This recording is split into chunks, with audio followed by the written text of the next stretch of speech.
And I stood upon the sand of the sea and saw a beast rise up, rise up, rise up, rise up.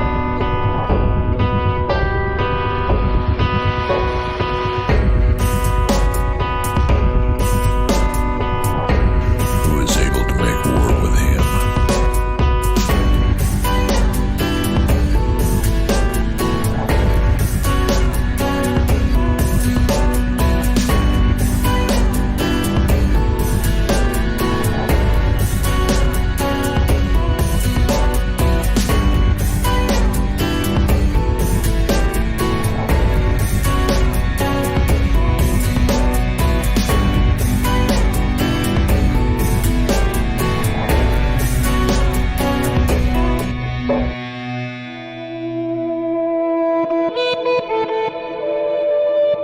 What's up, guys?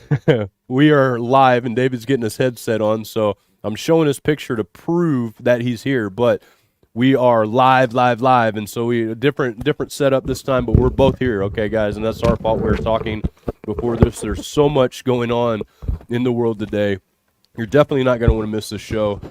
I thank you guys so much for being here, because I know you could be literally doing anything else right now, but you're here with us, so we're super thankful and super blessed. And man, tonight's show is one of these shows that I wish that I didn't have to bring forth, and I wish that I didn't have to even research, but it's going to be very interesting, and I think that it'll give a lot of insight to everyone about what is actually happening in the world today. And with that being said, what's up, David? You there? Well, I was already, except for having my mic on, but yeah, hey, I'm glad to be here. And this is going to be a really cutting-edge, spicy broadcast. It sure will. Elon Musk, the Matrix endgame. And is there an endgame with Elon? Well, I think there might be. We're going to be looking into that tonight. And it's something we won't have to wait long for. Because we are now live. I got to say it this time. I'd say it better this time. So I appreciate you guys, and I know that tonight you guys are going to let us know how you're doing, let us know where you're from. I know that there's going to be people listening from all over the place, and we're truly just thankful you guys tuned in. So also, I just want to give a heads up to people. Hopefully, if you haven't watched this, if you are a fan of Billy Carson or a non-fan of Billy Carson, either way, you should watch the debate that he just did. And if you type it in, put Billy Carson debate, you should be able to find it. But man, he got dismantled, destroyed, and I think you guys should check it out for sure, because it's a lot of stuff we've been saying for a long time. Now you guys can see it in action. Just pretty amazing stuff.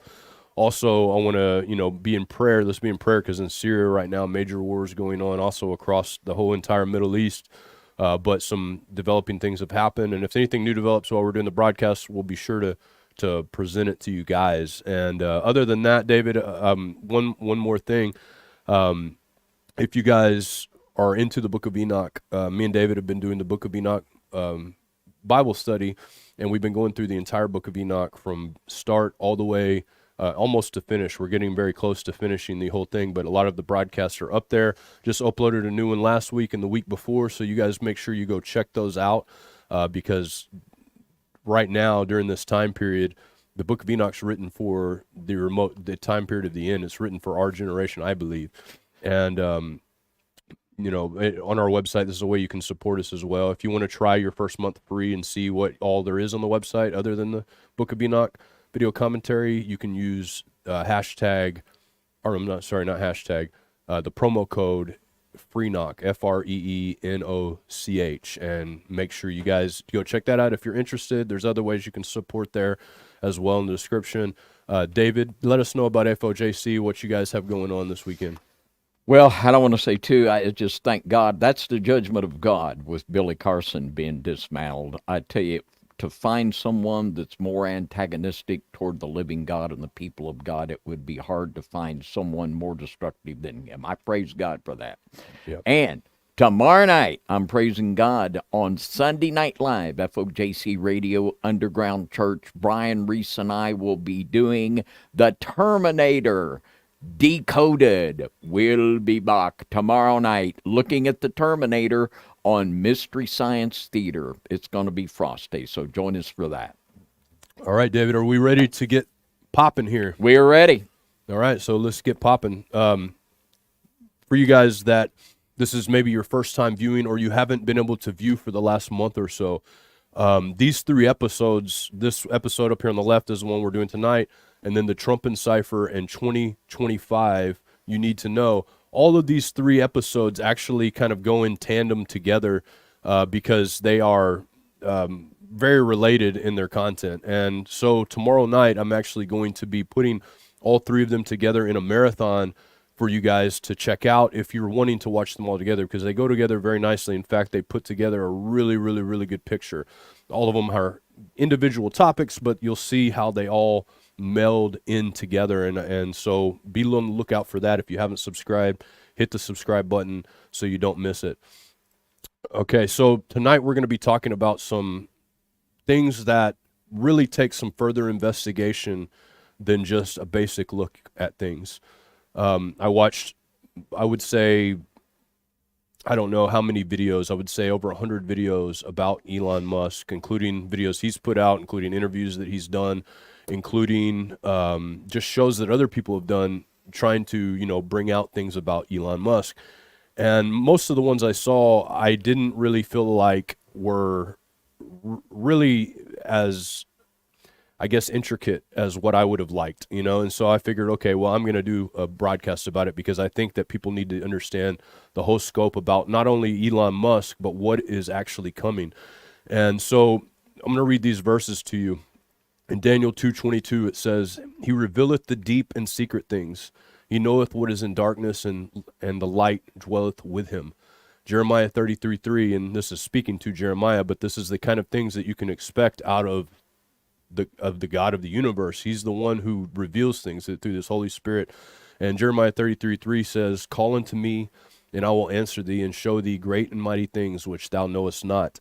And so I take these verses seriously. Every time we do a broadcast, every time I research anything, I pray that God will reveal to me things that are hidden, things that maybe I didn't know, or maybe nobody else knew too, but maybe things that will benefit the body. And that's really all I care about. If it's going to benefit the body and it's going to actually warn us for things to come. And so I believe tonight's broadcast is a secret things that God is trying to reveal to his people. And I think a lot of people already can kind of see it. Maybe they don't know all the details, but they can kind of see it. And I titled this Elon Musk's Matrix Endgame for a reason, because I believe, after all of that I've studied, and you guys can see if you agree or disagree, and that's fine. Maybe you agree, maybe you don't. We are coming to a precipice where either it's going to be the end of humanity as we know it, or it's going to change for the better. And I don't know either of those things is a 50-50 shot. I know that we're changing, though. I know things are changing, and we're getting ready to hit a point to where things could go right or left. And I'm praying for hope, but I understand what the Bible says too, and I see what these things line up with. So with that being said, I want to continue on this broadcast. And so for those of you that don't know, Musk is all over the news lately. These articles are just from the last 24 hours, but you're talking about today, you just wake up and you look, Elon Musk is everywhere because he is not only a master inventor, he's a genius, he's somebody who is a business magnate, and all of these things. You don't normally get those things all together in one person. Like, you might have somebody who's a genius and that's just brilliant, but normally they don't have that other side of them that's just dumb enough to try everything and do it, right? So you see a lot of business people that are super successful. It's not because they're super smart, it's because they're just dumb enough to keep trying and never give up. Well, he's got both. He's got the dumb enough to keep trying and never get up, and he's got the intelligence to be able to pull off what he's been doing. He's got connections to Israel. He's got connections to Ukraine. He's actually Ukraine right now. There's a group in Ukraine trying to stop his expansion of his SpaceX Starlinks, but he's got connections pretty much all over the world. And I want to start by just kind of going over people that are in his family. And I thought, I just wanted to bring one person because I thought this person is actually the most interesting part of it to me anyway, okay? So his mother's interesting, all of his family is interesting, but his grandfather struck my interest, and I want to thank Visual Disturbance actually for saying, hey man, you need to look in to Elon's grandpa. And I was like, okay, I'll look into it. So I looked into it. Here's what I found. He became involved in Canadian politics, backing the technocracy movement before moving to South Africa in 1950. And for those of you that don't know what the technocracy movement it's a political movement that says that scientists and people of that nature should be the ones in charge, not politicians, because politicians can't get anything done. Of course, yeah, that's true. Politicians lately, you've seen what they've done to our country. It's not been great. They don't make the best business moves sometimes, and in fact, they make horrible business moves that have put us in a lot of debt and problems, and they're easily corruptible and everything like that. So anyways, he was a technocracy guy. He was also a supporter of the apartheid.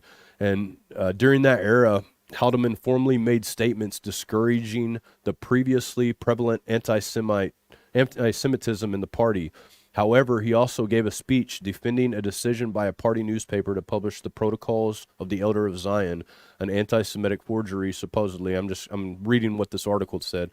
This is not an anti-Semitic forgery in my opinion, but it could be. I don't know. But claiming, Haldeman said that the plan as outlined in those protocols have been rapidly unfolding in the period of observation of this generation. He would later claim that the international conspiracy of Jewish bankers and the hordes of colored people he claimed they controlled. In later life, he published 2 books alleging international conspiracies, the international conspiracy to establish a world dictatorship and menace to South Africa, and the international conspiracy in health, which casts suspicion on fluoridization, vaccination, and health insurance. And him and his wife actually were pilots, and they went to the lost city of Kalahari to look for somebody who was lost there and to check out this island. I don't know what they found or what happened there, but they were known for that specifically. And it's interesting, most of the stuff I read about him is calling Haldeman an anti-Semite, but he may have been or whatever, but he was actually a very powerful person, held parliament seatings and all of these different things during his time. And this is Elon May Musk, I believe, is Elon's mother, is her father. And also, we have things that Elon Musk has been talking about lately. He's been talking about Roman Empire, rebuilding the Roman Empire. These are a few of his tweets that he made recently. And this one says, how often do you guys think about the empire? And Elon Musk said, every day. And then on this one in the middle here, America is New Rome. And he just goes over to talk about how the symbolism is the same, which me and David would agree. We've talked about this many times, the symbolism, all of that's right here with what we have. Also, you have this other one here where he is taking his son to Rome to check out these statues and museums, and he says again, I think about the Roman Empire every day. Now, to most people, that means nothing, right? That's just like, okay, well, big deal. A lot of people think about the Roman Empire, and of course, we all think about the Roman Empire from time to time. If you've been educated any at all, you realize that's one of the biggest civilizations and biggest civilizations that we've ever had. And a lot of our biblical history ties into Rome. And so this will tie into some of the theories that we have later. But David, when just kind of going over some of the stuff that we've seen here, is there anything you want to interject until I continue and move on here? No, you go right ahead, John. Okay. Another interesting facet that I found about Elon Musk is that he, I noticed this at the UFC fight he was at the other night. I think in the same UFC fight as when John Jones gave President Trump his belt. I could be wrong, but he did have this necklace. And so it says Occupy Mars, but on the necklace itself, you see this Omega symbol with the eye in the middle. And I thought, like, in my mind, I know Omega means the end. It means like, this is where it all kind of goes down to. And I started seeing this stuff about Elon Musk's Project Omega, not talked about a lot. A lot of people can't find a lot of information about it. And also a tweet here on the bottom left one here, it says a new philosophy that is compatible with most existing beliefs. And he goes on to talk about what he expects out of that philosophy, and it's for expand humanity to become a multi-planet interstellar species to see what's out there. And of course, there's the tweet with his son on his back doing the, hands out, and it says Novus Ordo Seclorum. This is after Donald Trump won his election. Now, I want to bring out a little bit about the Omega Point philosophy, because what he's said to be a philosophy, I believe he actually believes in this philosophy, and this is where the omega point philosophy comes in. It says, the omega point is a theorized future event in which the entirety of the universe spirals toward a final point of unification. The term was invented by French Jesuit Catholic priest Pierre Teilhard de Chardin. Teilhard refers to this process as planetization. Eventually, the noosphere gains total dominance over the biosphere and reaching a point of complete independence from tangible or tangential energy, forming a metaphysical being called the omega point. Mathematical physicist Frank Tipler generalized Teilhard's term omega point to describe what he alleges is the ultimate fate of the universe as required by the laws of physics. The originator of quantum computing, Oxford's David Dutch, Dutch, maybe douche, I don't know, I'm sorry if I pronounced it wrong, David, wrote about how universal quantum computing could bring about Tipler's salvation in his 1997 book, The Fabric of Reality. So we see that this omega point is actually a real important thing to recognize, right? I mean, I think that if I'm looking at a symbol in somebody's neck, knowing what they have planned and seeing that it lines up exactly with what they're doing, it's very interesting. But to bring this all to where it's not just a conspiracy and wondering if it's even real or not, this right here is Eric Fry, who is a major investor, millions of dollars in investing. And he talks about a secret meeting of billionaires right here behind him in this building. And he talks about the Omega Project. So we're going to check this out really quick, and we will Hi, be right back. I'm Eric Fry. I'm here in downtown San Francisco to expose what Elon Musk did inside the walls of this building right behind me. This is where, a few years ago, he and a couple other billionaires launched what I'm calling Project Omega, a project that's soon guaranteed to affect every aspect of your life. Bank of America has already confirmed it could revolutionize everything. Love him or hate him, I think we can all agree that Elon Musk already helped change the world with PayPal, Tesla, and SpaceX. But I believe Project Omega will be much bigger than all of those combined. Because what's powering this project could soon mint a new wave of millionaires, billionaires, and even the world's first trillionaire, while at the same time plunging millions of unprepared Americans into poverty. These billionaires have been silently working on this project for the past 7 years, and finally, on November 30th, 2022, they flipped on the switch. And that's going to have huge implications for you, no matter how much money you have, no matter where you live or what you do. I believe those who don't prepare could soon be trapped in an economic death spiral. I believe they'll fall behind and might never be able to catch up. Goldman Sachs economists are already warning that 300 million jobs could simply disappear. One industry insider warned that nobody is safe. Even the CEO of Elon's project, the man who actually flipped on the switch, has admitted this will reshape society as we know it. So it's going to reshape society as we know it, and I believe that too. And I believe even without this Omega Project, this is what I believe as well. That's what I've been saying. That's what we've all been saying, that we're coming to this point. Now, we've been talking about this for a long time. I think, David, you've been talking about the idea of singularity and this transmutation and all these different things for a very, very long time. And, you know, really until now, it was all based on faith and what the Bible said, faith in what the Scripture said.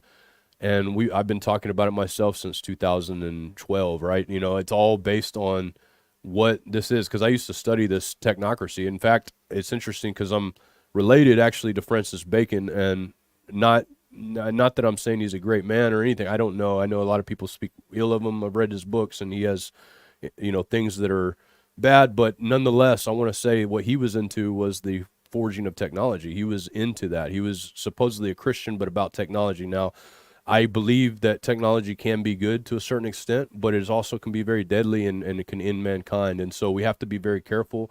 This is what people have been trying to warn for years.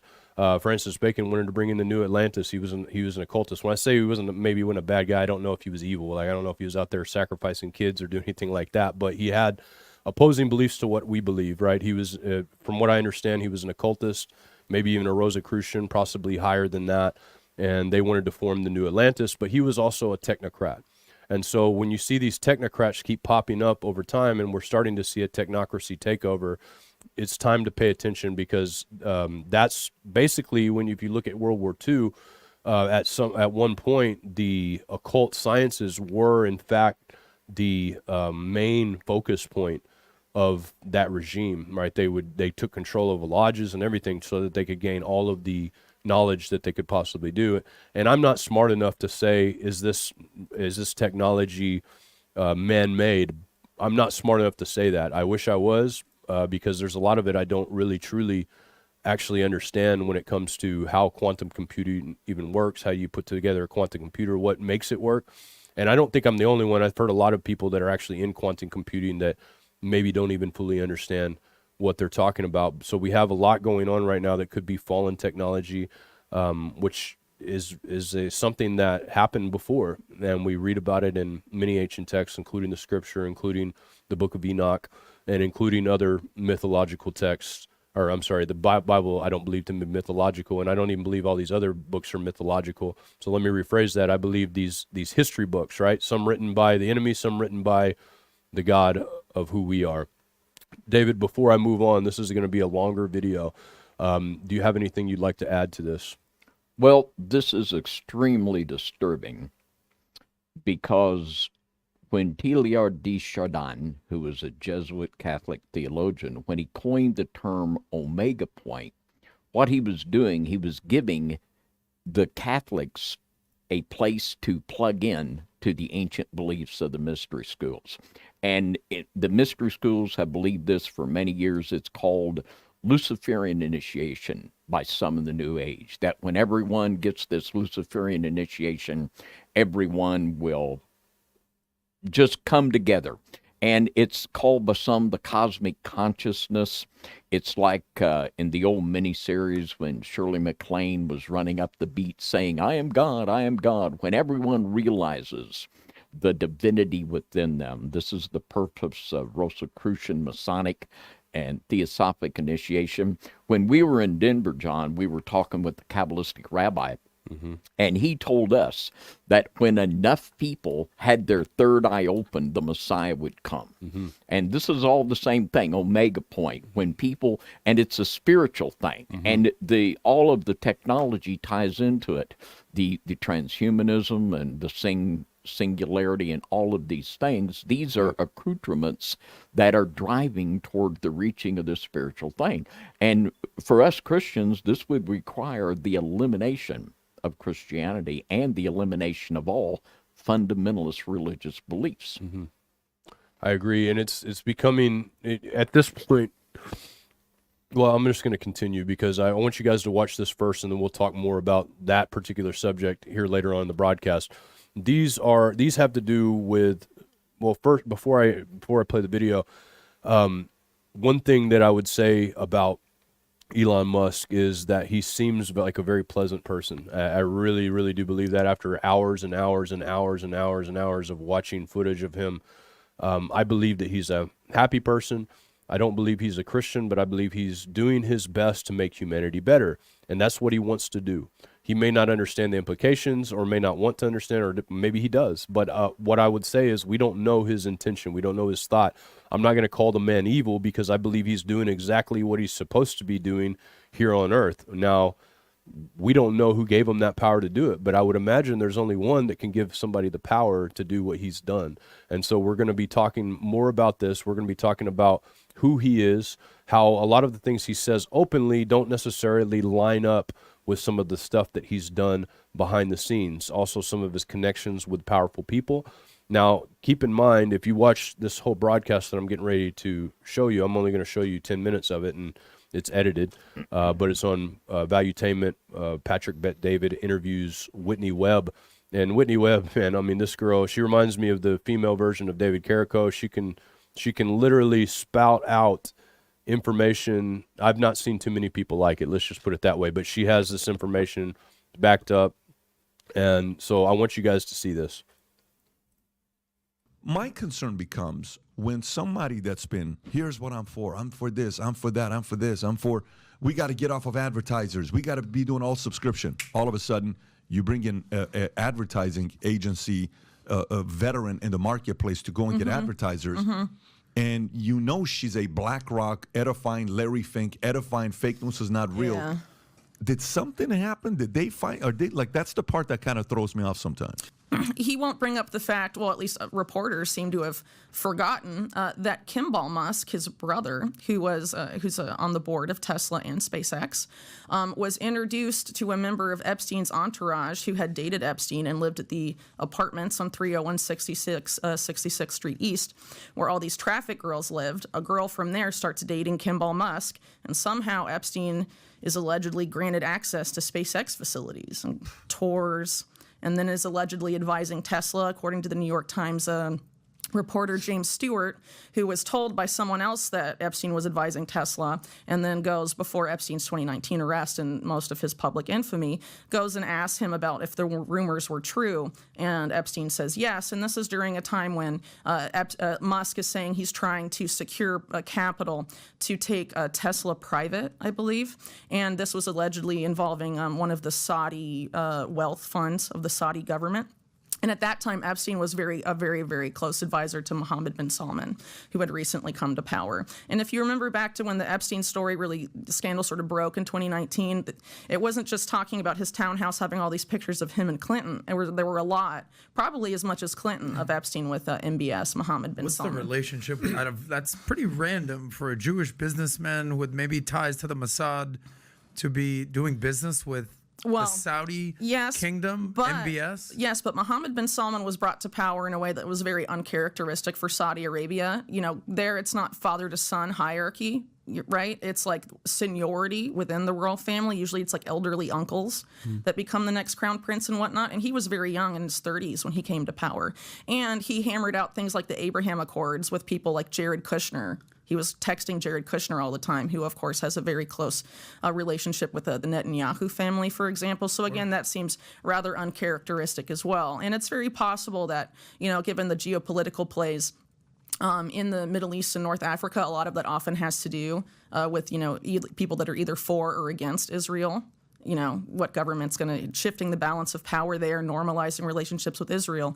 And so the Abraham Accords obviously were a huge step towards normalizing the relationship with Israel in the region. And they may have seen there's this upstart prince that's really ambitious, and if we can get him in, then maybe he'll help us push that normalization just a bit further.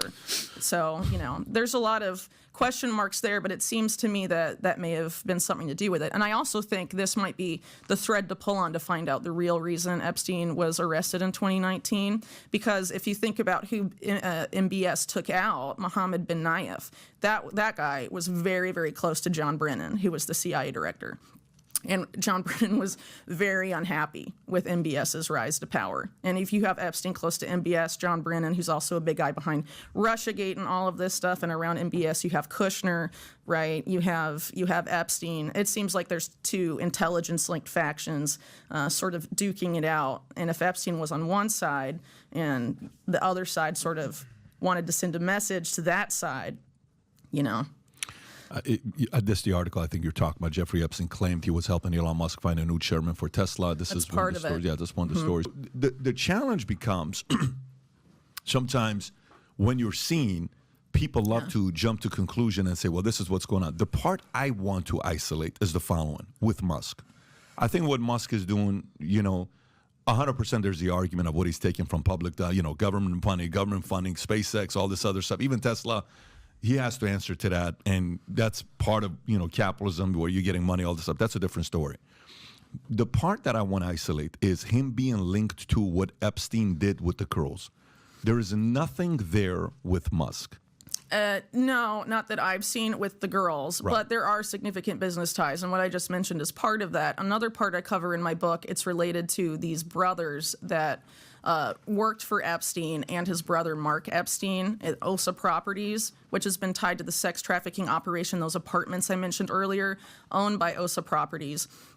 So one of these two brothers, Jonathan Barrett, that worked directly for Epstein and then worked for Mark Epstein at OSA Properties, works for this company called Luminous. And Luminous is an affiliate or related to LS Power. LS Power is a major supplier to Epstein. And a lot of these directors for Luminous, for example, are the same people that were directors for the special investment vehicle that Epstein had with Bear Stearns called Liquid Funding, and also in investment vehicles and companies tied to Glencore, which is Mark Rich, who's a well-known affiliate of pretty much openly referred to as a Mossad asset and stuff like that. He was a commodities trader, a fugitive from the U.S. for a long time because of helping Israel avoid the oil embargo of Arab nations. But for example, he was pardoned by Clinton really controversially. Allegedly, this was due to a lot of pressure put on Clinton by Ehud Barak at the time and things like that. So anyway, you have sort of those shared connections and the Kimball Musk thing. And then you have a woman named Nicole Junkerman that I wrote a lot about in the book who has invested in recent years very extensively in SpaceX. And Nicole Junkerman,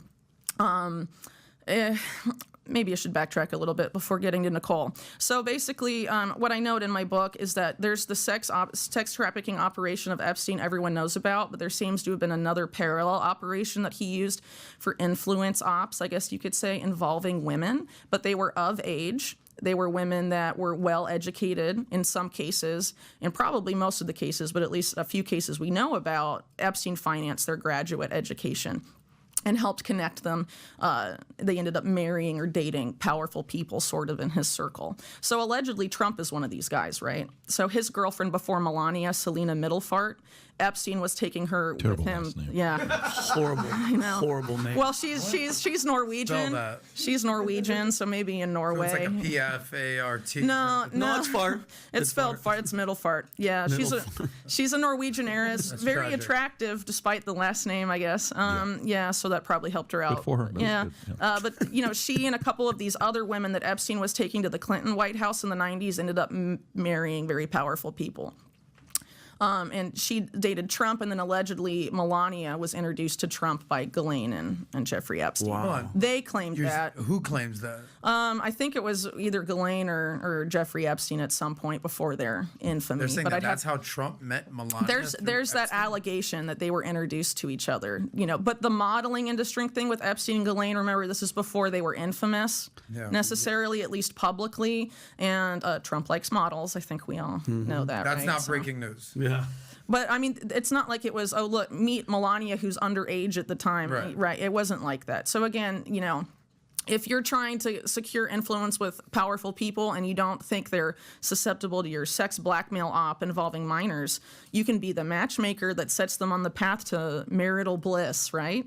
I personally, if you're against the WEF, sort of like, Musk postures about being against the WEF, and they're all about this type of, digital WEF ID. being World Economic Forum. Well, sorry, World Economic Forum. But it's not just exclusive to them, right? There's a lot of other interested parties, including Bill Gates, for example, a big force behind ID 2020 and all of that. A lot of this particular network's very interested in creating sort of this everything app, because everything you do, finances, social media, all of it is in one centralized place, and you get all that data. Like a right? super app. Yeah. What is this ID 2020? What is that, Jen? It's a public-private partnership that was overseen. It was created under the aegis of or the auspices of the United Nations, and I think it's the Rockefeller Foundation, and it's some other nonprofits that were created by the Gates Foundation, like Gavi, the Vaccine Alliance. But Bill Gates is a big proponent of this whole digital ID paradigm, for sure. Yeah, but I mean, the benefit of it, if you're one of these guys, you get all the data and you can sell it to security agencies, you can sell it to whoever,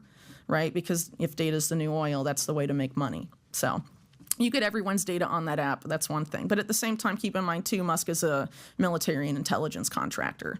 And historically, if you look at the ambitions of the national security agencies as it relates to mass surveillance, they have wanted a thing like that for a very long time. Have everyone's data in one place. We can know exactly what they're doing at all times. And then also there's this interest on their part as well of using AI to predict what will happen, sort of this pre-crime paradigm in a sense. Like Minority Report, where they know what's happening before it even happens. Well, it's been being piloted or has been piloted in the past by companies like Palantir, Peter Thiel, who did PayPal with Musk, right? The predictive policing. And actually, William Barr under Trump created a pre-crime program in the United States called DEEP under the Department of Justice that has arrested some people for their social media posts and stuff like that. Arrested for their social media posts? Under the guise that they're preventing mass shootings before they happen. So we kind of see where this is all going, and if you haven't recognized, I think if I'm right, Vivek is the guy that he started PayPal with, if I'm correct, and I think he actually is the CEO of Palantir, and he's appointed to the cabinet of Trump's cabinet. And I could be wrong in that. If I'm wrong, please let me know. I'm live right now, so I'm not looking it up. But when you think about these connections here, we have a mass control system going on here. Back when this whole Epstein thing was going, I did a broadcast, and I remember I was doing it with John Hall, and I remember in this broadcast looking at these connections with Mossad and everything, and thinking, man, this is getting interesting. And for the longest time, we didn't think anything was ever going to happen with that. We'll see whatever all happens, but the fact that they're all interconnected, and we see a huge play here. We see the expose of everything that Epstein had. Right, see that's huge. Right there was kind of the fulcrum, as far as I'm concerned. That was when we realized that something was getting ready to go down. Right, this was big, as far as I'm concerned. And then you have all of these other things that just keep popping off after that to show that one side is getting toasted and the other side is rising. Now, there was a lot of unsteady points during that time. But I think we're at the end of that cycle. But as we've talked about before, in the scriptures, it talks about a giant eagle, right? And actually in 2nd Esdras, it talks about this giant eagle. And this is the vision that Daniel had seen. But God gave this vision to Ezra as well. And this vision was not of the beast like Daniel saw, but it was actually a 3-headed eagle. And one side devoured the other side. And me and David have both thought that this is possibly what we're getting ready, what we're actually seeing here, so that it makes way for whatever comes next. And of course, order out of chaos is the name of the game. I mean, there's no doubt about that.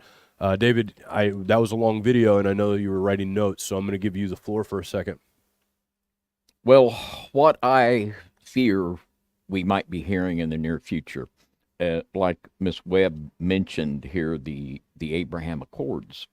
And this was back in 2020, when Mr. Trump was able to get Morocco, Sudan, and the United Arab Emirates, and a couple others to sign on to this agreement, which the basic concept behind this agreement is that Muslims and Jews and Christians all worship the same God, which if you're a Bible Christian, that's not true for you.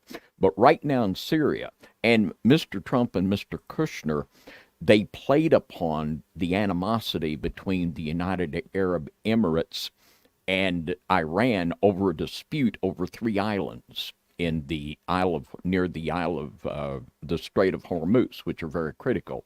And in 71, when the UAE was formed, they claimed these islands, and Iran and them have been fighting over it. Well, right now, the United Arab Emirates is funding the anti-Assad groups in Syria, and Iran is funding the Assad forces. So these two sides are in conflict, and what we see Mr. Trump doing, and what I fear we're going to hear, is trying to get more people to buy into this concept of the Abrahamic Accords. And peace is great, but this is absolutely fits the pattern of the one world religion the scripture warns us of.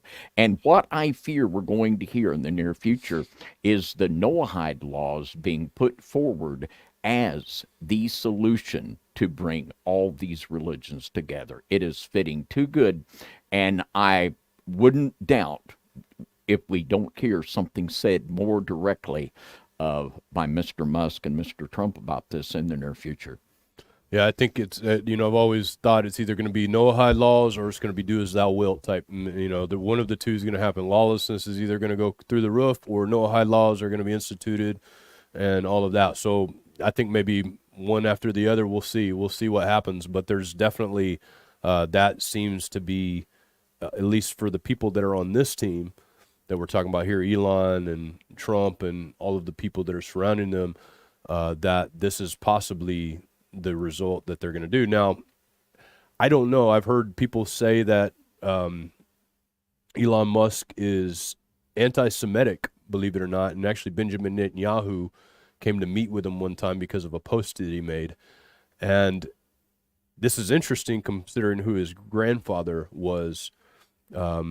And it seems that a lot of the stuff that his grandfather was trying to accomplish seems to have passed on to his grandson Elon. When you talk about the technocracy, you talk about all of these other things, it's possible, very possible, that this stuff was passed on to Elon. All right, guys, this is where it gets really, really interesting, okay? So I saved this part for the middle for people that actually want to watch the show. I could have done it at the beginning, but this is really, really, this is where it starts getting hard to look away. The dots start connecting, and you might see something you don't want to see. When I was connecting these dots, I was like, oh my goodness, I can't believe that I'm seeing what I'm seeing in this, because this is interesting. Now, I don't know that Elon Musk knows about all of these connections to what the stuff that he chooses to do. I'm assuming because he's way smarter than I am, he probably does. He's probably read more books than I have when it comes to this stuff, and it seems that he's really into a lot of those things. So ancient history, etc. So I would assume that he has an idea about what he's doing. Now, I will say this. All of us are born in this world in a time we can't decipher. We don't know when we're going to be born. So there's things in our life that happen that we have no control over. Yet, oddly enough, I've seen this through all of the decodes that I've ever done. Every person has some things that line up in their life. Like, I could sit here and probably decode David Carrico. I could go through the day he was born. I could go through the things that he's chosen to do with his life. I could go through who he's married. I could go through all of the different things. I can even go through his name and get all these things. And I'm going to see a common thread there, which is very strange to say.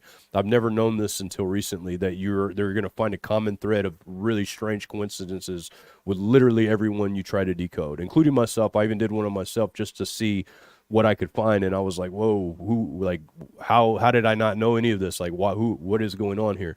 So when I do this, keep in mind that Elon Musk has no control probably over a lot of these things. He's probably chosen these things because there's some kind of drive in him to choose them. A lot of the things that I chose to do when I was younger that add up in a decode, it's interesting because I didn't really consciously choose to do those things because they add up to something or because this is that.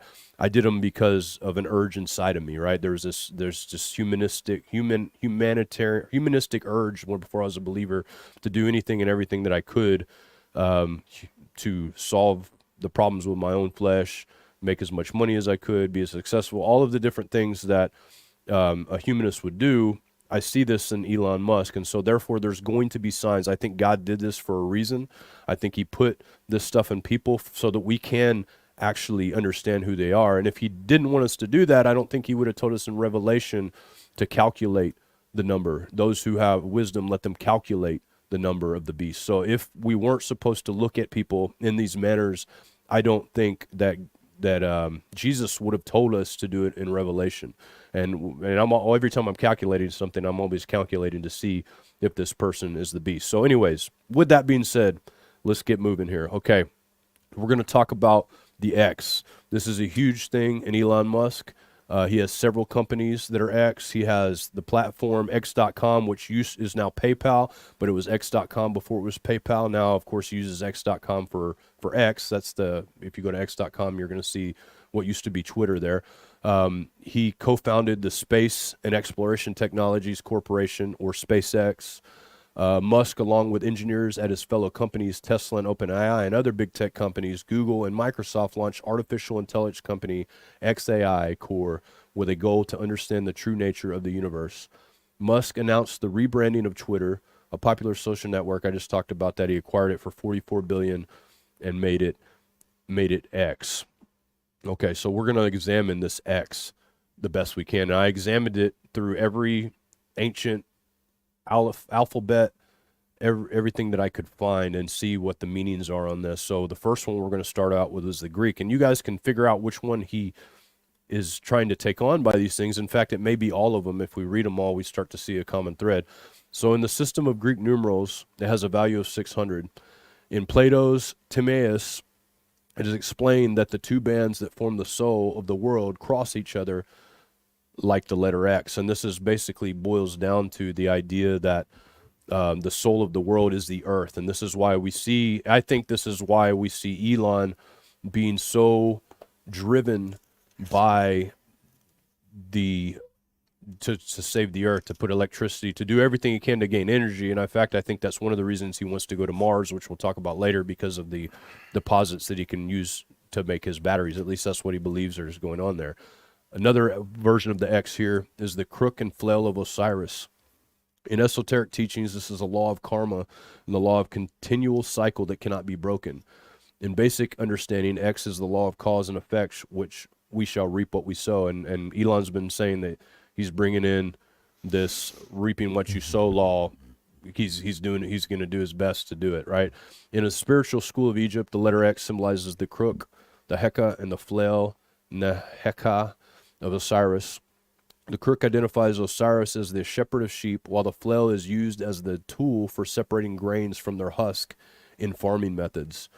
According to Resurrect Isis, the Egyptians also believed that the letter X symbolized the genetic crossing across human civilizations. Now, if you look at all of these things individually, all of these can be applied to Elon Musk's agenda, every single one of these, except for maybe separating husks from the seeds or whatnot. I don't know. He may be doing that. Maybe that's part of what he's doing. I have no idea. He may be getting involved in that. But anyways, that's the X in the Egyptian. And you see here, this was interesting. I don't know why I put this right here, but since I popped it up, I'm going to show it to you. But on his X account, he says verified since 3000 BC, and that puts you right around the time of the Titans and the Nephilim and all of those things. So interesting enough. Anyways, so moving on to here, Tyre is the version of the of Mars. Tyre is the Scandinavian Viking version of Mars, and so Tyre receives mention in the Latin text by way of the process of interpretatio Romana, in which Latin texts refer to the god by the way of perceived counterpart in Roman mythology. Latin inscriptions and texts frequently refer to Tyre as Mars. In wider Germanic mythology is known in Old English as T, which is how you pronounce it, and in Old Language German as Zu, both stemming from the Proto-Germanic theonym, Tiwaz, meaning God. Little information about God survives beyond Old Norse sources.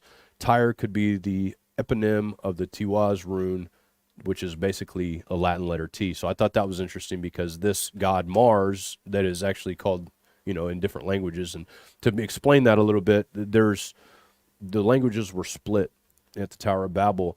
And though you see different gods mentioned in different cultures, they're the same God, same attributes, same achievements, all of these different things, except they have a different name because it's a different language. And so this T god is a version of Mars. There's another thing to do with this X I'm going to bring up in just a second, but while we're on the Mars subject, I want to bring up this. So there's a book that was written by Werner von Braun. Now, Werner von Braun was a Nazi scientist who was brought over from Operation Paperclip, and he became the head of NASA organization. So he wrote this book, and I read the intro of this book, and in the intro he said, this is a real version of what it will look like when men actually go to Mars. And this is what, it's basically a fiction book, but he describes it as a book that can be used to basically sum up the story of men going to Mars. In page 177 of that book, and also on, I think it was page 182, you see this here, and I've highlighted these for you. It says the Martian government was directed by 10 men. 10 sounds interesting, doesn't it? The leader of whom was elected by universal suffrage for 5 years and entitled Elon. 2 houses of parliament enacted the laws to be administered by the Elon and his cabinet.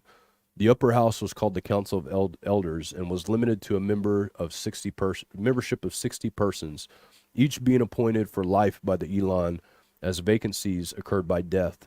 In principle, the method was not unlike that which the College of Cardinals in the Roman Catholic Church is appointed.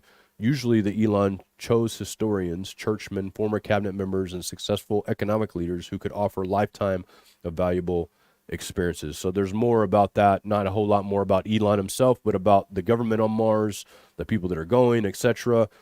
This is in this book. It's very interesting to me that Werner von Braun wrote this book and titled Elon, and Elon's made it his mission to go to Mars. It's a weird coincidence, huh? So you look at that and you think, well, maybe Elon didn't know about that, or maybe he did. Maybe that's what inspired him to do it. He like, look, I'm mentioned here in this book. Maybe I'm the one that's supposed to do it. You can't rule that out. That's a possibility, but also it's a possibility that Werner von Braun knew something. When you look at rocketry in our country, it's been run, Jack Parsons, JPL, Jet Propulsion Laboratories. Jack Parsons was an occultist and a leader of an organization that Aleister Crowley was a leader of as well. He did a ritual bringing in beings that we would probably trying to bring in beings that look like gray aliens into this earth and create rockets. And so I would assume that there was a similar, I can't say this for sure because I don't want to, blast somebody that didn't do this, but I would assume that rocketry and all of this, a lot of this stems from the ability to reach with these entities and let them explain how these things work. And I could be wrong. I have no idea. And that's a person that, it's easy for me to say that because I don't understand it. I just don't understand it. Maybe I've never looked at rocketry, but it's hard for me to imagine myself coming up with the idea of rockets and figuring out how to make them work. And so when I have that notion in my head, it makes me think, oh, it's got to be fallen angel tech. But I'm not the smartest man in the world when it comes to those kind of things, so it could not be. It could just be they're smart guys. But the fact is, American rocketry was founded upon occultism, and that's something that can't really be denied. I'm going to go through this one real quick here, and then, David, I want to get your opinions here. So this is the Tav in Hebrew. And this blows my mind right here. So the design of the Tav is the Dalet and the Nun. The two letters spell out the names of Dan, one of the tribes of Israel. So those two letters together make the Tav, and actually are the two letters that spell out the tribe of Dan. The actual meaning of Tav is sign. In Ezekiel 21, it states that when God was about to destroy the holy temple, he told his angels to put a mark on the foreheads of the people. That mark was the letter Tav. Those who were righteous received a letter in ink. Those who were wicked received it in blood. The Tav can represent Tishin, I don't know how to pronounce that, I'm sorry, which means life, but it can also represent the word Tammuz, which means death. And this is from Shabbat, this part right here on the bottom. So we were talking about, rabbis that are doing this, so they're not always going to be 100% accurate or right on everything, but this seems pretty true because I looked up the letter about the mark, and it is the Tav letter. 100% is the Tav. And a lot of people believe this that are biblical scholars. They believe, depending on whether the Dalet or the Nun is bigger, depends on whether bad things are coming or good things are coming when it's written in the Bible. Now, I don't know. I can't prove that, but these are the symbols. The Paleo-Hebrew symbol. This is the Phoenician symbol, which Phoenician and Hebrew are pretty darn much the same thing. And then Proto-Sinaitica, and then hieroglyph. Okay, so real quick. This is something that you're going to need to watch, okay? You're going to not need to watch these two broadcasts, The Serpent Tribe of Dan in the End Times and Born to Rule Blue Buds. Both of these are about Dan, and the one here on the right that we did, the Blue Bloods, it talks about how Dan left in ships and how they might have discovered some secret technology, and also the idea that Dan, a lot of people believe Dan, somebody out of the tribe of Dan, is supposed to be the Antichrist, and is supposed to be at least be the bringer about of the end times. And anyways, interestingly enough, I don't know if I have this in here, so I'm going to say it just ahead of time. In Judges, there's actually a judge mentioned named Elon, right? He's one of the judges in the book of Judges.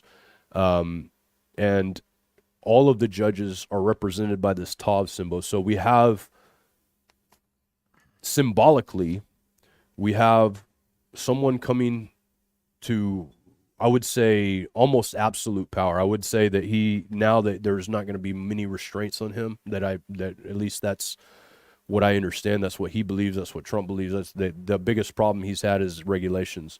He believes he's going to be able to operate without regulation at this point. So symbolically, we have somebody who represents Dan, at least through his companies, coming to power.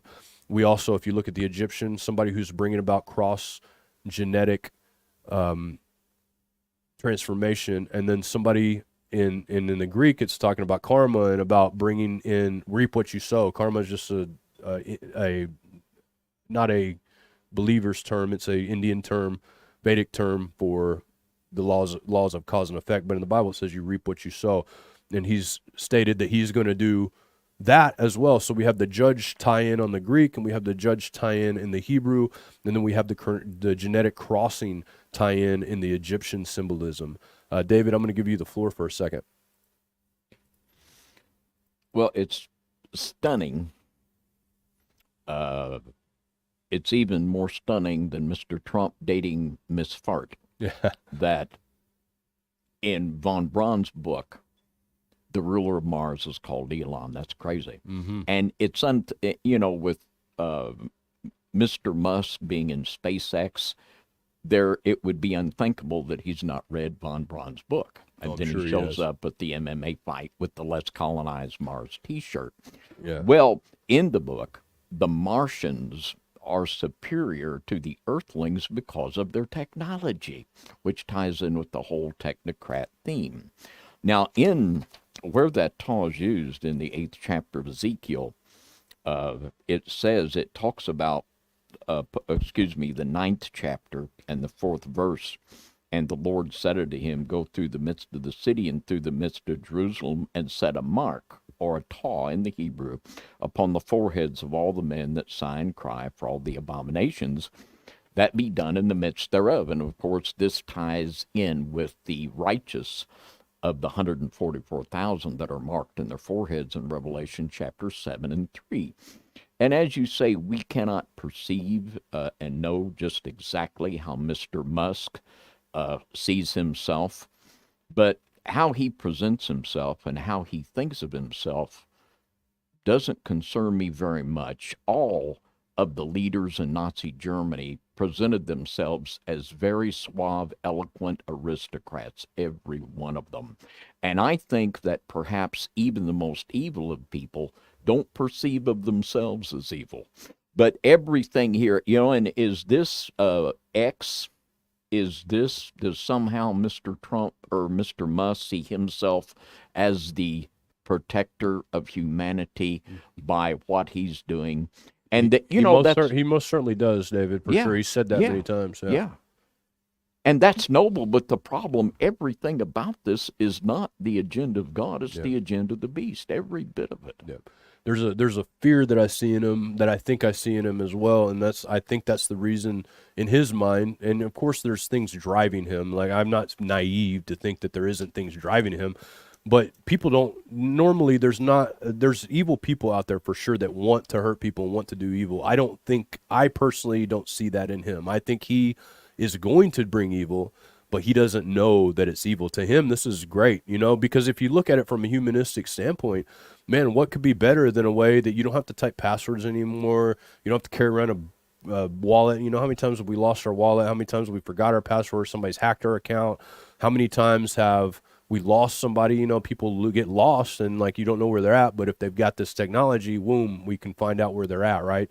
There's a lot of things from a humanistic standpoint that make this technology sound fantastic. It's only when you look at it through a spiritual lens that you can see the problems with it. And that's what a lot of people really don't understand. They want to condemn people for being this or that. But look, it's a humanistic standpoint. We need to pray that Elon Musk gets saved and he does something with this technology, at least put some kind of fail-safe in it that it blows up if it does something crazy, something like that. We just need to pray for him. I'm not saying that I would never say anybody's beyond salvation. I would never say that. I know a lot of people maybe in the chat or in the comments would say I'm horrible for saying we should pray for Elon, or I can't believe you say that about him. Look, I'm not at all going to be slamming people. I have my own problems that I've had throughout my life. I've had things that I've done that I'm not proud of that I will stand before God with. So I'm not going to sit here and call somebody who's wildly more successful than me, has really done an outstanding job with their life, something bad, because I don't know that about that person. I know what he's doing. I see what he's doing, but I think that he's trying to do it for the best possible outcome. I don't think he's trying to kill everybody. Now, he could be. Maybe I'm wrong. Sometimes the devil knows how to smile, right? So you just never know. He doesn't want to kill everybody. He's here to help you. Let me give you a little Neuralink. Yeah, it'd be good for you. No big deal. All right, so this next part, this is going to be really interesting as well, guys, so buckle up. I'm going to read a verse for the backdrop here before what we talk about. So in Revelation 13:11 through 18, most of you would be familiar with the scripture if you've read the book of Revelation, because it's shocking, to say the least. And it says, I beheld another beast coming out of the earth, and had 2 horns like a lamb, and he spake as a dragon. And he exercised all the power of the first beast before him, and he causeth the earth and them which dwell therein to worship the first beast, whose deadly wound was healed. And he doth great wonders, so that he maketh fire come down from heaven on the earth in the sight of men. And he deceiveth them that dwell in the earth by the means of those miracles which he had the power to do in the sight of the beast, saying to them that dwell in the earth, that they should make an image to the beast, which had the wound by the sword and did live. And he had power to give life unto the image of the beast, that the image of the beast should both speak and cause that as many as would not worship the image of the beast should be killed. And he caused all, both small and great, rich and poor, free and bond, to receive a mark in their right hand or in their foreheads, and that no man might buy or sell, save he had the mark of the name of the beast and the number of his name.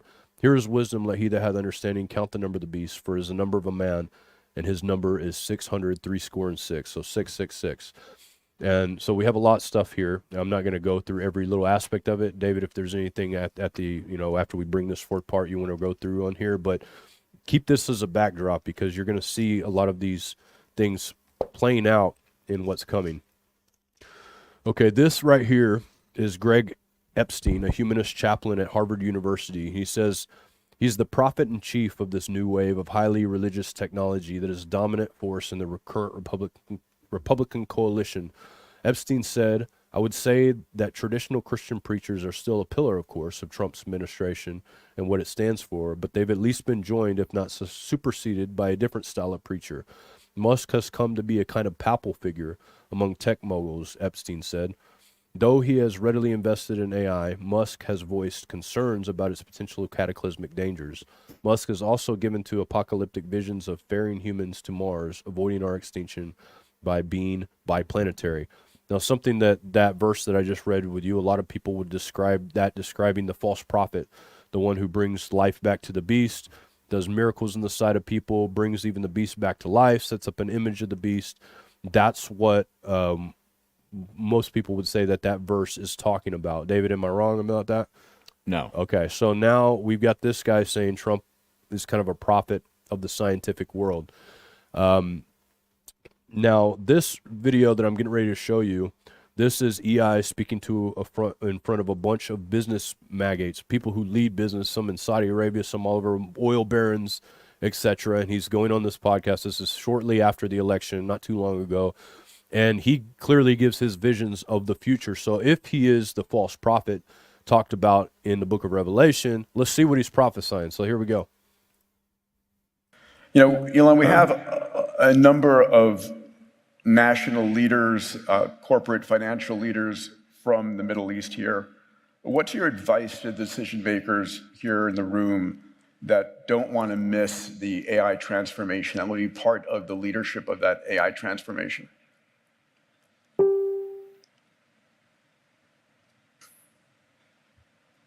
Do they need to build their own clusters here? Are they partnering? Yeah, I think there's probably all countries will have their own AI clusters over time. It's currently very difficult to actually build an AI cluster and have it run. It's not like just pulling a computer out of a box. They are currently very difficult to run. And you have to say, are you going to be training a frontier model? Because if you're training a frontier model, then you need a massive amount of compute and a level of technical skill that is only a few companies possess. So but over time, I think every country will have AI compute clusters. It's just going to be a normal thing that every country has. So, yeah. So basic infrastructure for every nation, like they have an electrical grid. Yeah, it'll be something like electricity, or just or having an airline or something like that. It's every country will have AIs or multiple AIs. So, and there will be a lot of robots. There'll be a lot of robots. But we had way more robots than people. When are we on Mars?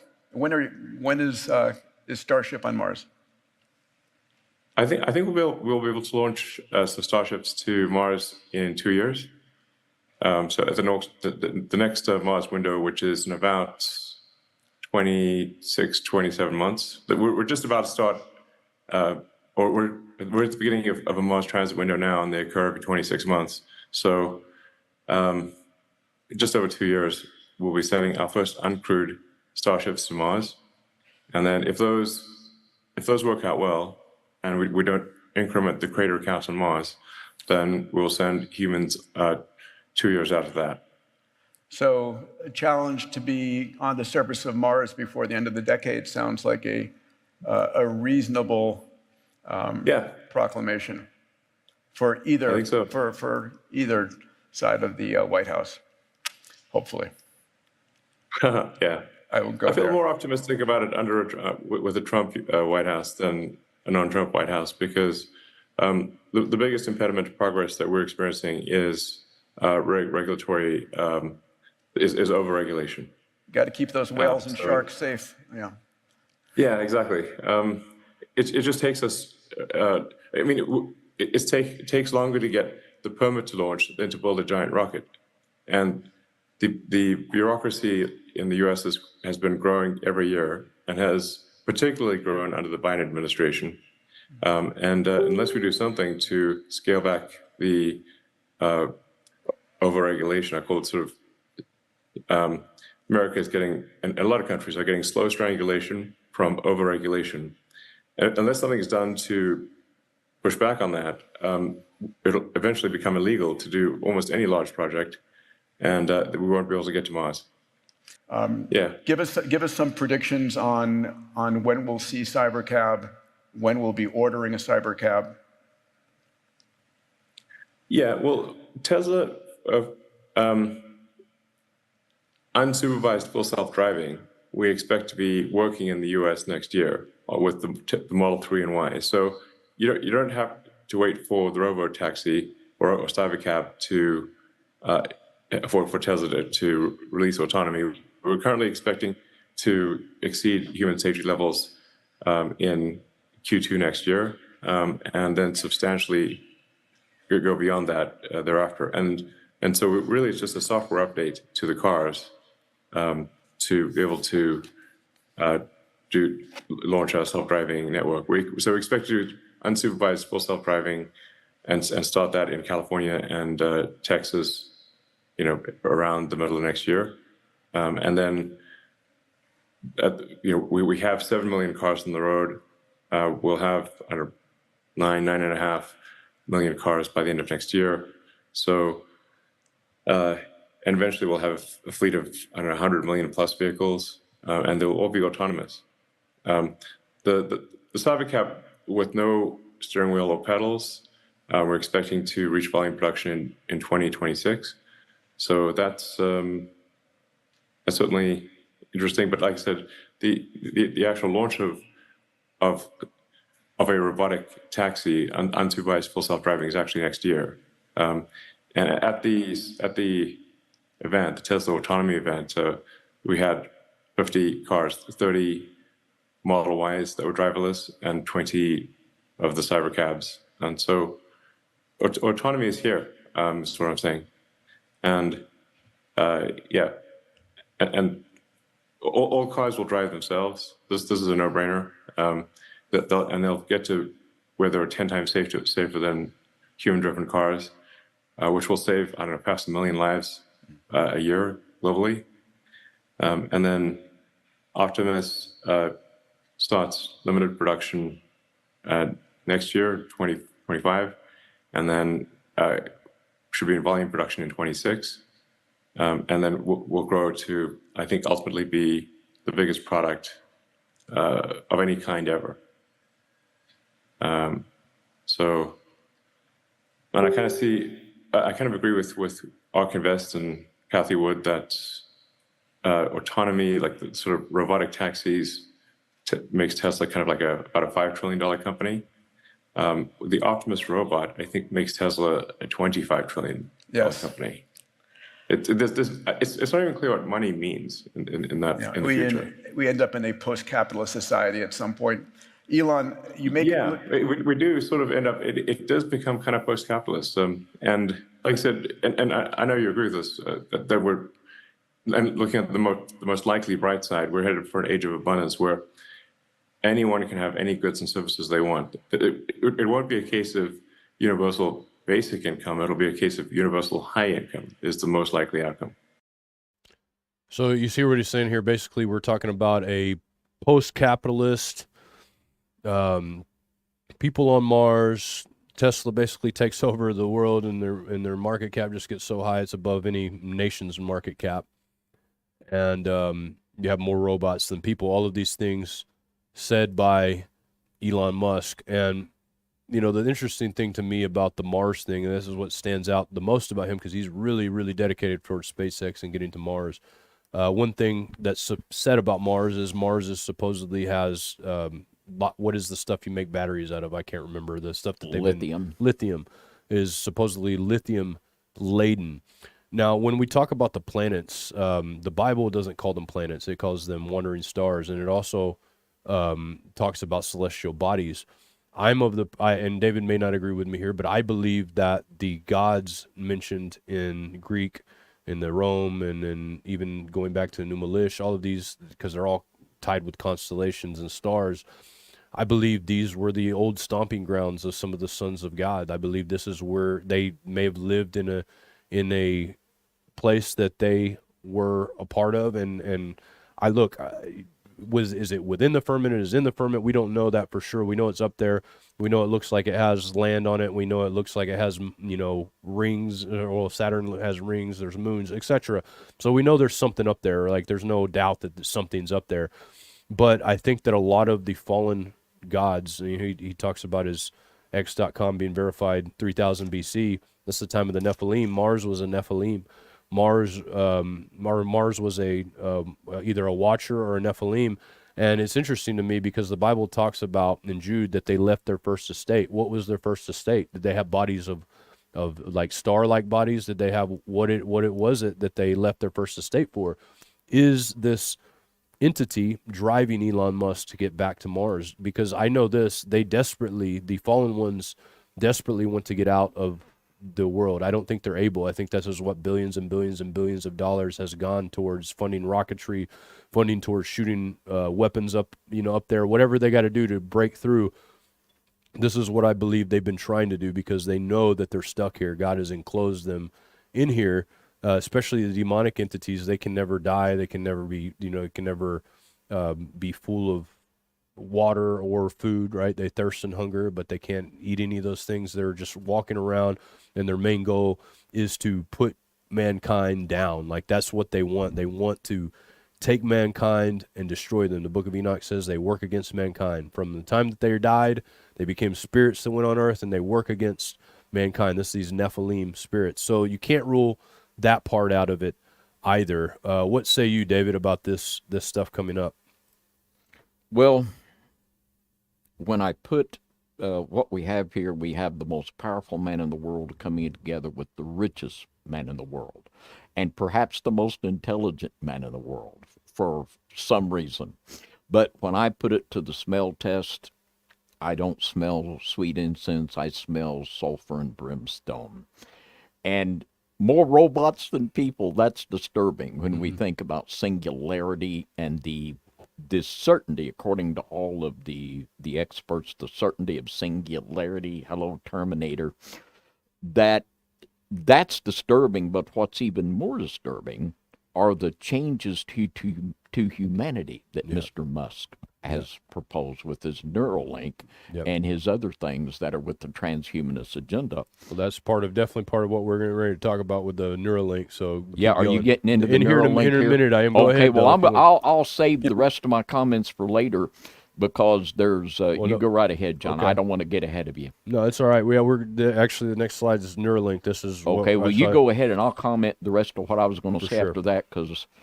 Yeah, I spent a lot of time researching Neuralink and actually listened to an 8-hour interview on I can't remember the name of the podcast now, Lex Friedman podcast. I listened to an 8-hour interview. Elon Musk was in it. And then there was, I guess he's either the CEO or one of the creators of the Neuralink. And then there was a guy that actually had the Neuralink implanted in him that was in the interview. So I learned a lot about the Neuralink, a lot about what they're trying to do.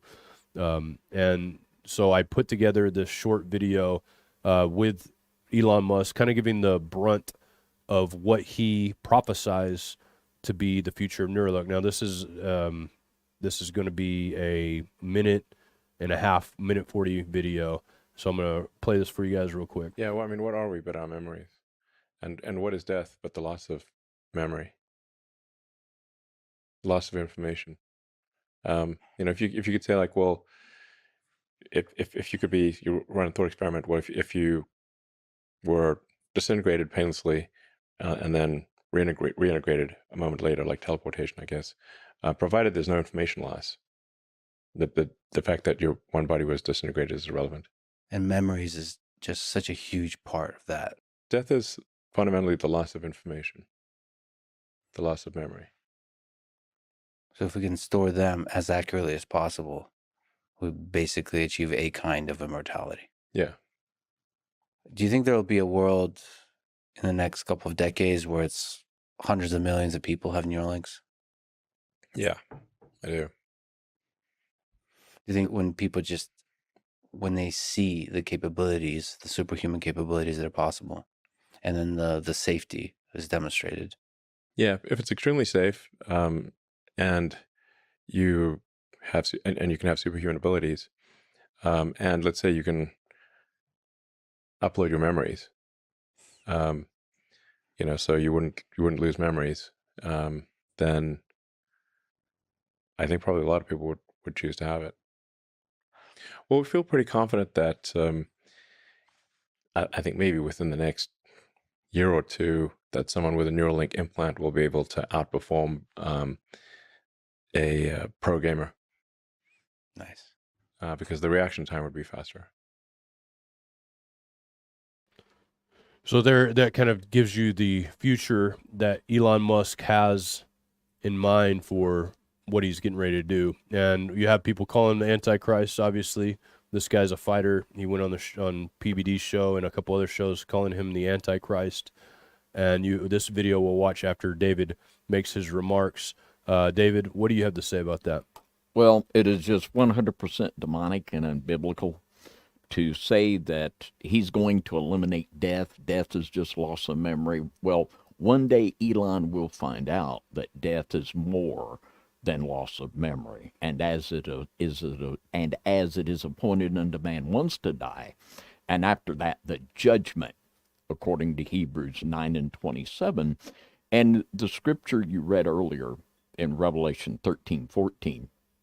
It says, and he deceiveth them that dwell on the earth by the means of those miracles which he had power to do in the sight of the beast, saying to them that dwell on the earth that they should make an image to the beast. It's something he causes people to do. Yeah. Like, boy, now Jesus Christ was fully God, fully man, born of a virgin, and I believe that the beast of Revelation 13 will be fully man, fully fallen angel. I believe he will be a Nephilim, just like the scripture says in the book of Hebrews that a body was prepared for Christ. I believe Satan is preparing a body for the beast. And this is nothing but the changing of humanity through transhumanism. And if you were going to do things, what man is born in the image of God, and to change human genetics would be to change us from the image of God to the image of the beast. all of this transhumanist agenda toward the altering of human genetics is 100% satanic, and that over all that little rant that Mr. Musk had, I would just put a big stamp of devil on the whole thing of it. It's not of God. Yeah, I think I would say to most people who are believers, that just kind of sounds scary, right? It sounds not scary, but it definitely sounds like what we're talking about here. But to people that aren't believers, this sounds great, right? Superpowers, live forever. Yeah. Wow, sounds fantastic. They don't know the implications. Of course, in the scripture, it talks a little bit more about that. And one more quick thought. Mr. Musk has been frustrated by regulations from going ahead with his Neuralink as fast as he went. Well, you bet when Mr. Trump is inaugurated that Mr. Musk will have the green light for whatever he wants to implement. Mm-hmm. The green light will be on and the wagon will be going downhill 100 miles an hour. I agree. And I'm going to save those two verses for the two verses that I was going to bring out for the very end that have to do with that. So I am going to show you guys, this is the testimony of a lady on YouTube called Shalom Girl. I don't know her. I can't verify her story. It could be 100% made up. She claims to be basically a child that was reared for powerful people to be a slave of some sort, Illuminati slave. And she details in the story what she saw happen when she supposedly lived in the Musk house. Now, I can't rule it out as true, or I can't rule it out as false. And so you guys have to make up your mind on whether it's true or false. In fact, you can't make up your mind on it's true or false based on this, but I think it's interesting based on what we're talking about. So I'm going to go ahead and watch it. So here we go. When I was a girl, I was in San Francisco. I was procured and sent to work for a family. There were 3 generations. There was a boy, the boy's mother, and the boy's grandfather. They were coming from Africa. They were white as me. I thought they'd be black.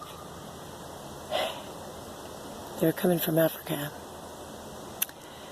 And because of something the boy did, I never told what he did. The boy did something very dark when he was very little. And I was just coming to know Jesus. And Jesus saved me. And anyway, the boy did something very dark. And I never told what he did. And then one day I asked someone in the circle, Imelda, Joaquin's mother, I asked Imelda, I said, is he the Antichrist? I was 13 years old. She didn't even blink. She said, no, but he will present the mark. And when you see him do that, the Antichrist will take the stage. Okay, so there's that story. She mentioned something dark in there, and I've got the video of her talking about these dark things. So we're going to watch that real quick as a short video as well. The world knows him as Elon Musk. His name changed over time. And what he did was, one day we were alone. I was watching him. I'm a few years older than him. I was born in 1965.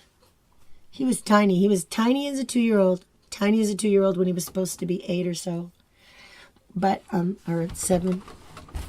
But he called me in his room. He said, Moon, come play with my friends. I'm going to attempt to tell you this story without explaining myself too much. He called me Moon, and he said, Moon, come play with my friends. I went to the entry of his doorway, and it was dark in there, and he had set up some of his mother's ancient artifacts in a certain way on his bed. Well, something was happening, and there was wind and energy and sparks, and he started jumping up and down like a little kid with a sparkler on 4th of July. And something was happening, and he started being lifted up.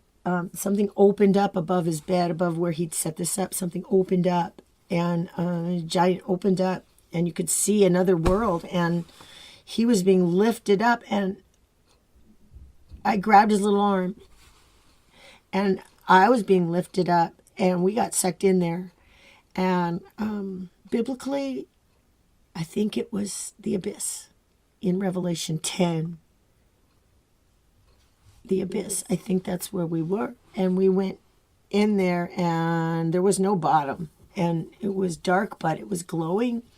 And there were some creatures in there that were huge, and they weren't creepy like Smeagol, slimy little dudes. They were glorious and beautiful to behold. But we came we got sucked in, and we were up, and one of them grabbed me by the throat. And Elon was so happy. He was so happy. And this thing grabbed me by the throat and was going to consume me. And I cried out to Jesus. I cried, Jesus, save me. And it stopped. And we flew back, and we rolled out of his room and into the living room. And I was hugging the carpet, reeling from what just happened. And Elon looked up at me, and he rolled out with me, and we were right there, face to face, like on the ground, like we were both looking at an ant or something. And he looked up at me, and he was very surprised. And he said, Moon, why you not like my friends? So there you go. There you have the story. Believe it or not, that's what I got to say. There's no reason to believe it, no reason not to believe it, I guess. Well, there's plenty of reasons probably not to believe it, but there's probably plenty of reasons a lot of people can think of to believe it. I would say this from my research, as far as I know, when Elon was that young, he was living in South Africa. He was living there with his mother. And so I don't necessarily, it's possible that maybe he said he was in South Africa. I don't know, but other things that don't necessarily line up with it too. In another story, she mentions his dad. And from what I can tell, his father died before this. So I could be wrong, but so there's a couple things that make me think, well, maybe, just maybe her story's not true. But then again, things can be fabricated about where people lived, etc. And so maybe she is telling the truth. All of those things sound believable because we know that Elon is a super genius and he's driving the beast system forward toward us like a bat out of hell, right? We know all those things. So when you hear this kind of story, you want to believe it. But we don't know that it's true. So there we go. We're just going to put it out there. I wanted to show you guys it just so you can kind of make up your mind for yourself. David, what do you got to comment on that after seeing that? Well, that's about all we can say about it. We can't definitively affirm or deny if Mr. Musk, and it's not if, being involved in the things that he's involved in, this is the type of thing we might expect to see from someone that is from a family that has been chosen for a long time. But like I say, we can't say, and no need saying it again because we can't say. Exactly. And yeah, unless you saw it with your own eyes and can verify all that stuff, it's hard to say for sure. But it was, in my opinion, worth mentioning because I know what would happen, David, if I didn't put it in there. Yeah. There'd be 100 comments. What about his, people are calling, she said he was his babysitter, then she said she was only like a couple years older than him. So there's a couple, maybe not inconsistencies, maybe I just didn't understand them properly. So I don't know exactly what she was to him, but she was in his house supposedly. So anyways, moving forward. So when we look at all this stuff and we see what's coming, and most of you are going to say this is the technology Neuralink is, in fact, the mark of the beast. And I would agree that it's very plausible that would be at least a means in which they would use the mark of the beast. And maybe it's not the final technology for it. Maybe there'll be another greater, maybe Elon Musk, something happens to him and this whole thing is a wash, right? It's possible. And I want everyone to keep in mind, people have been saying the end of the world is coming for a very, very, very long time. I mean, when I was a child, I remember pastors would come to the churches preaching revival, and the end of the world's coming, it's a few years away. Bush is the Antichrist, or, whoever, somebody's the Antichrist. There's always an Antichrist. There's always one of these guys who had to be the Antichrist. The great thing about it is, or the thing about it is that it will give them some, little bit of like, just clarity, and give them a little bit of props, is that people probably did line up with the mark of the beast. They probably did line up with the beast or Antichrist, because they don't put people in power unless they do, in my opinion. So that being said, we don't know that the end of the world is coming very quickly. We don't really know this. I personally believe there will be a very short period of time when things will get so good, maybe bad first, good, but there's going to be a time when good, where people are really going to get trust for this man. You have to have good times in order to trust somebody enough to put something of that technology in your body. Then again, hard times could do the same thing. Hard times, we saw what happened with hard times last time. Hard times can cause people to do certain things that they wouldn't normally do as well. And the Bible does say once you get the mark of the beast, it's over for you. There's no chance of redemption after that. If you receive this mark, you are destined for hell. In fact, the Bible talks very clearly about that. Another thing it says about the mark of the beast in Daniel 2:43, and it says, "And whereas thou sawest iron mixed with miry clay, they shall mingle themselves with the seed of men." Who's they, right? "They shall mingle themselves with the seed of men, but they shall not cleave one to another, even as iron is not mixed with clay." This is a vision Daniel saw of a giant statue. Each part of the body was a different material, and each one of them represented a different empire that would rule, Babylonian empire that would rule, or semi-Babylonian type empire, whatever the big beast system that would rule. Head being gold was Nebuchadnezzar's empire. Then you had the breastplate of help me out here, David. So you had the breastplate of bronze. It was that bronze feet. The feet was, so we're getting gold, silver, brass, and iron. Gold, silver, brass, and iron, representing different kingdoms that come forth. Forgive me, guys. I've been sick this whole week, and so my brain at this late hour does not work correctly. We usually end this show 30 minutes from now, or 30 minutes ago. So, at the very last, you have these two kingdoms. There are a kingdom that comes forth, and it represents the feet.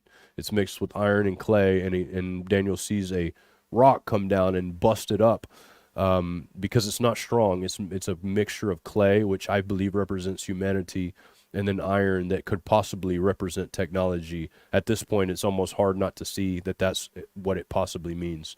Also, a warning to those of you who decide, I'm going to go ahead and get this mark of the beast, if it is the mark of the beast.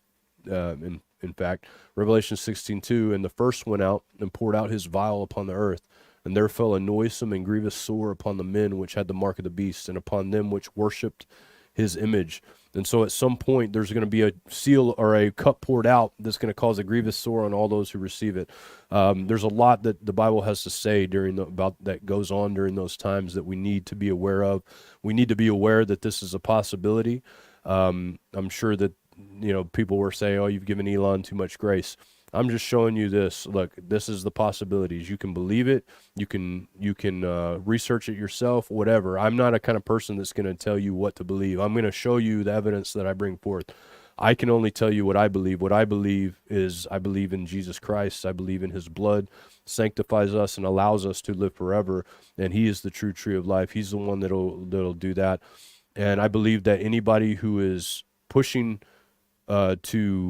for this earthly kingdom really, really, really hard, the God that they have is Mammon. It's not the God of the Bible. And when you have the God as Mammon, anything's possible. And so we have to realize this. Some people aren't believers, and they are going to follow Mammon. Everyone that is not a believer, I believe, follows Mammon. I don't believe there's any other way. He's either worldly success, and sometimes there can be both, I believe, but there's worldly success and there's spiritual success. And the Bible tells us to build his kingdom, to build the kingdom of God.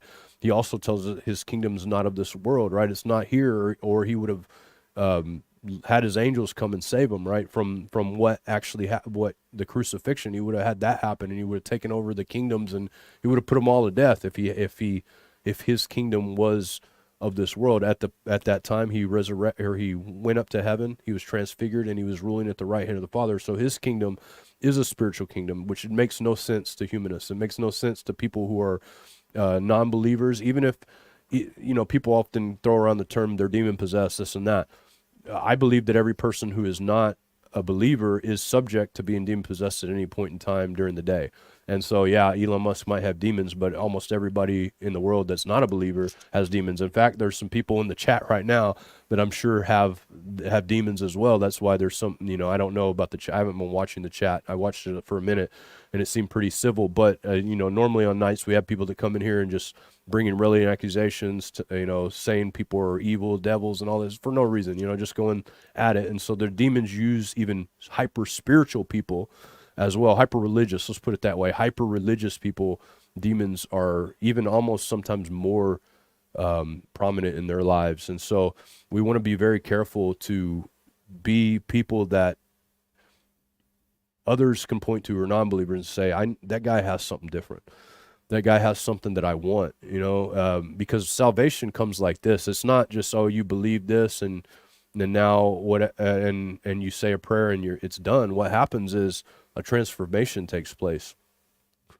I can speak for my own transformation, but I've heard thousands of stories of different people's transformations. The ones who stick around in follow God and do their best to serve him are ones who have had a life that they've realized in this world that can't make them happy. There's no real hope and fulfillment in this life. And a lot of that comes when you have deaths in families, and I've went through a lot of death when I was younger, and a lot of different things. And I realized real quickly, this world doesn't have what I'm looking for. And so then I had to dig spiritually and ask God, please show me, let me know. Do you care about me? Let me know. And when I dug spiritually, that's when I found real life. And so we need to dig spiritually instead of physically, not looking for eternal life on this earth, because this earth, if you haven't noticed yet, there's a lot of problems here. Even for the best of us, we have a lot of problems. And so we will live on earth again, but in sanctified bodies, and the wicked will be driven out from amongst us, and they will no longer be here. Thank God for that. And the Bible does say that the wealthy build up riches for the righteous, right? The wicked build up wealth or riches for the righteous. And I believe a lot of this stuff that we're seeing, maybe discluding the chip in your brain, a lot of this stuff we're seeing is wealth being built up for us. I truly believe that. And maybe whatever the wealth is more spiritual than physical. I don't know. But I truly believe they're building up wealth. And whether or not they know it or not, there's going to come a day of reckoning. The Bible talks about them hiding themselves in the ground, in their deep underground military bunkers, asking God to bring the rocks down on them so they don't have to face what's coming. And they know the cataclysm's coming. Every single one of them know. Do they know that they're trying to escape God's wrath? Probably. But even if they don't know, whatever's driving them knows, and this is their mode to be able to escape the wrath of God. They know the earth is getting ready to be destroyed soon. That's why there's all this global warming talk. That's why they're trying to find other planets. That's why they're trying to do anything that they can to keep the wrath of God from touching them anyway. They probably don't care if it touches us, but from touching them. So with that being said, there's a lot more that I could have said about Elon Musk. And as I've said before, hopefully you guys enjoyed this. Hit the subscribe if you did. What I will say is that I'm just a researcher. I also believe in God. I believe in Jesus, and I am subject, as any person is, to sin. I'm subject to all of these different things because I am human. And so all of these things that I presented to you tonight, research for yourself, build your own opinions. People get mad when somebody doesn't agree with them or whatever. Build your own thoughts and look and search for yourself, okay? Don't take my word for it. Don't take David's word for it. Don't take anybody's word for it. Search and study yourself. Don't get mad at other people's opinions. Build your own opinion. Your life doesn't hinge off my opinion or David's opinion. Your life does not hinge off that whatsoever. Your life hinges off your relationship with God. So keep that in mind as we go forward. David, what do you got? You got anything else you want to talk about before we end this up? Well, I think one final thing we can say with all certainty. 1 Corinthians 15:54 says, "So when this corruptible shall have put on incorruption, and this mortal shall have put on immortality, then shall be brought to pass the saying that is written, death is swallowed up in victory." Mm-hmm. It will be Jesus Christ that puts an end to death, not Mr. Musk. Amen to that, guys. And thank you so much. Like I said before, we appreciate you guys, and if it wasn't for you guys, we wouldn't be doing this. We happen to be demonetized on YouTube, on all the different platforms, unfortunately. But because of your guys' support, that's how we keep going, and so we're thankful for it. Also, I want to say something. You guys are getting ready to hopefully join us in the Pounders Pound. This is where we pound the like button all together, and if you already did it, that's okay, but we're going to do it again, and we're going to pound it so hard that it regrets not being hitting, not already going ahead and pushing itself. So here we go, guys. Are you ready? On the count of three. One, two, three. Boom. Yes, thank you guys so much. David, end us out. Well, as always, we thank each and every one of you for being a part of this broadcast this evening and for your continued prayers and support for NYSTV. As we always say, we couldn't do it without you, and that is so true. So with that, until next Saturday night, 10 p.m. Central, a big high five and good night, everybody, from the Midnight Ride. And I stood upon the sand of the sea and saw a beast rise up, rise up, rise up.